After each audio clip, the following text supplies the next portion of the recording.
Hi everybody, Amba Farms na hii ni siku ya pili, day 2. Na jambo zuri ni kwamba ameanza hata kuota mabao. Ukiangalia vizuri unatuona na tubaba kidogo tumetokezea pale. Sasa leo kwenye hii siku ya pili ningependa tuongelee mambo matatu. La kwanza likiwepo ni jambo la chakula, namna anavyokula, yani ulaji wao kuku. La pili ni swala la maji wanayokunywa, lakini pia kwenye tabia zao, namna wanavyoenenda. Ukianza moja kwa moja kwenye swala la ulaji wao kuku, namna anavyokula kwa hiki kipindi. Cha kwanza tukiweka tu chakula kidogo, ukiweka tu chakula hivi wanakimbilia, kwa sababu kuku wenyewe wana afya. Toka siku ya kwanza jambo ambalo lilifanyika, tuliwasambazia vyakula kwenye vyombo, lakini pia tuliweka kwenye mifuko, ili kwenye mifuko pale chini tulitandaza mifuko baadhi, ili waweze kukiaccess chakula pande zote. Kila anapozunguka kifaranga kutaenda chakula, akienda huku chakula, akienda huku chakula, ili waweze kula vizuri siku ya kwanza, kwa sababu anapokuwa amekula vizuri siku ya kwanza anapata nguvu hata siku ya pili kuishi. Na ndio niseme, ndio siri halisi iliyopo kwenye kuwafanya vifaranga wasife, kwa sababu wengi wanaokufa kuanzia kwenye siku ya kwanza mpaka siku ya 5 ni kwa sababu ya kukosa nguvu. Wengi vinakuwa ni vidhaifu, haviwezi kula, haviwezi kunywa. Kwa hiyo kinachotokea tu unakuta kifaranga kinakufa. Na jambo lilopo zuri ni kwamba mpaka hii siku ya leo hamna kilichokufa kifaranga hata kimoja. Kwa hiyo vifaranga ni vizuri, vina afya, vinakula vizuri, ukiweka chakula vinakimbilia, maji yote vinaacha. Kwenye jambo la maji, kwenye maji yaliyopo sasa hivi tunachanganya vitamini kwa ajili ya kuboost afya yao. Tunawekea vitamini kwenye hayo maji, tunachanganya vitamini, lakini pia kwenye na dawa za kuanzia kwenye hizo siku za mwanzo, ili kuwafanya waweze kuvuka vizuri, kwa sababu kwenye siku ya kwanza jambo hilo, kitu kilichowekwa kwenye maji ilikuwa ni glucose. Tuweka glucose kwa sababu gani? Kwa sababu inakuwa ni vifaranga ambavyo vina stress ya safari, imetoka kwenye safari ndefu. Kwa hiyo ile glucose inawasaidia kwa boost, yani glucose ni asidi ya sukari, inawapa nguvu. Hiyo nguvu inawasaidia waweze kula, lakini pia waweze kunywa. Kwa hiyo kwa hizi siku zinazoendelea tunaweka dawa ya kuanzia zile kwa ajili ya kuzuia magonjwa, lakini pia tunaweka na vitamini kwa ajili ya kuwa boost kwenye ukuaji wao. Maji wanakunywa vizuri, wanakunywa mara kwa mara. Maana hiyo inamaanisha kwamba joto na chakula viko sawa. Lakini pia jambo la kuzingatia, maji machafu ni sana ugonjwa. Yaani unapokuwa unawekea kuku maji machafu, unautafuta ugonjwa kwa nguvu zako zote, kwa sababu tofauti kwenye kuku wanaosema kwamba kama maji hayakufai wewe kunywa, maana hayafai hata hao kuku.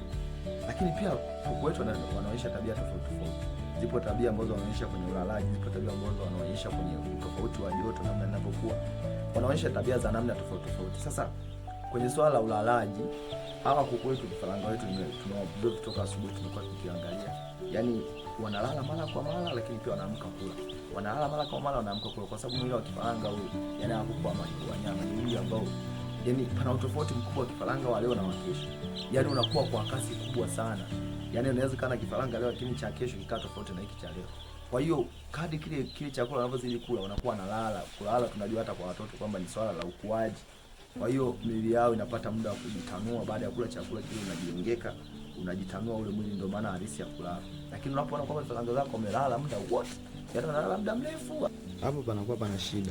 Hapo anakuwa amelala, lakini ukienda kigusu unakuta kimbia haraka. Maana kina afya, ulalaji wao ni wa afya. Lakini pia wanalala bila makelele. Ukiona wanalala hapana makelele, hapo panakuwa pana shida. Sio ulalaji wa kawaida huo. Maana hao ikuti sisi wanalala wapandiani, kwamba mwingine amelala juu ya mwingine, wanalala tu vizuri, kila mtu kivyake afikiria kile. Sio kwa makelele. Jambo lingine ni kwenye swala hilo la kelele. Nitaongea hapo kidogo. Ukiona kuku anapiga kelele, panakuwa na shida. Shida ya kwanza inaweza kuwa baridi, au inaweza kuwa njaa, au inaweza kuwa kiu. Lakini kuku wako inatakiwa walale tu, yani ule usingizi wa kawaida, yani na kelele zao zinakuwa ni za kawaida, sio piga makelele makali, maana panakuwa na shida nyingine tofauti. Lakini pia tabia yao wanaoonyesha kwenye swala la joto, kwenye joto wanaonyesha tabia tofauti tofauti. Kwa mfano, kama joto likiwa kali sana, au kifaranga wanachokifanya, wanakaa mbali na chanzo cha joto kwanza. Hicho ndio cha kwanza wanachokifanya. Sasa jambo ambalo unatakiwa ufanye, ukiona hivyo, maana inatakiwa chanzo kile cha joto ukihamisha kiende mbali, isikae hapo karibu, lakini pia improve ventilation. Na kama ni dirisha unalifungua ili upepo uingie na kutoka, ipunguze lile joto kali, ili angalau na joto la kawaida. Lakini pia kama kuna baridi kali, au niseme joto kama hiyo, kitu wanachokifanya, wanakusanyika pamoja, au huko wanachofanya kusanyika pamoja kwenye chanzo cha joto, wanakuwa wamepandiana, ndio hapo vyanzo vingi vya vifo vinapotokea. Kuku anakufa, lakini kwa sababu wamepandana, sababu ya baridi Maana natakiwa kuongeza mkana, kama jiko lipo mbali usogeze, au kama ni bruda yako unaona ni kubwa sana unalibana bana kidogo, ili angalau joto itakapoongezeka utakuwa tanua kulingana na namna ambavyo unazisoma hizo tabia zao. Maana kitu kikubwa ni observation, yani kila saa unakuwa unaangalia kwa hapa nifanye nini, unaangalia kitu cha kufanya, na kwa hapa nifanye nini, unaangalia cha kufanya.